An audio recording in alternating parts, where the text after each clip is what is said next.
de l'Arabie Saoudite, il était en Inde. Et il y avait là-bas un grand savant en Inde, parce qu'il y avait beaucoup de savants de la Sunna en Inde. Et ce savant-là, lorsqu'il finissait son cours, c'était les gens du hadith, il y avait beaucoup de muhaddiths en Inde à l'époque, il faisait beaucoup de dua après son cours.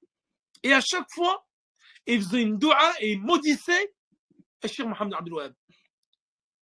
Qu'Allah maudisse le Cheikh Mohammed Abdel Wahab. Il faisait ça à chaque fois à ses élèves après son cours.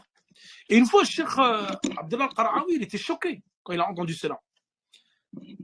Qu'est-ce qu'il a fait? Il a pris Kitab al-Tawhid et il a arraché la première page, là où il y a le nom de Cheikh Mohammed ibn Abdel Wahab. Et il lui a donné ce livre. Il a dit au Cheikh, lis-le. Et ce Cheikh-là, indien, il a lu ce livre, Ta'ajjaba bihi. Il a été très étonné du contenu de ce livre. Il a dit que c'était un livre magnifique, uniquement des versets du Coran et des hadiths du prophète sallallahu alayhi wa sallam. Lorsqu'il a fini de lire ce livre, dans son cours, donc le lendemain, il a fait l'éloge de ce livre.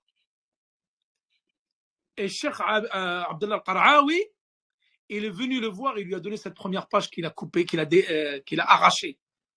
Il a dit, regarde, c'est qui l'auteur de ce livre? C'est Cheikh Mohammed ibn Abdel Wahhab. Et le cheikh indien était choqué. Gêné, choqué, ça ne veut plus où se mettre. Parce que dans tous ses cours, il maudissait Cheikh Mohammed Abdel Wahhab. Pourquoi? Par ignorance. Parce qu'il ne savait pas.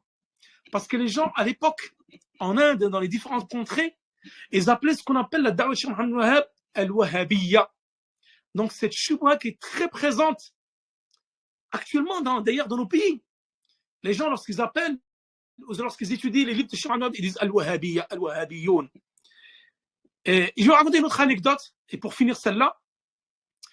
Et lorsqu'il a vu ce livre, ensuite, Cheikh Abdullah al-Qara'awi, il voyait que ce cheikh indien, il ne tarissait pas d'éloges concernant Cheikh Mohammed Abdel Wahhab.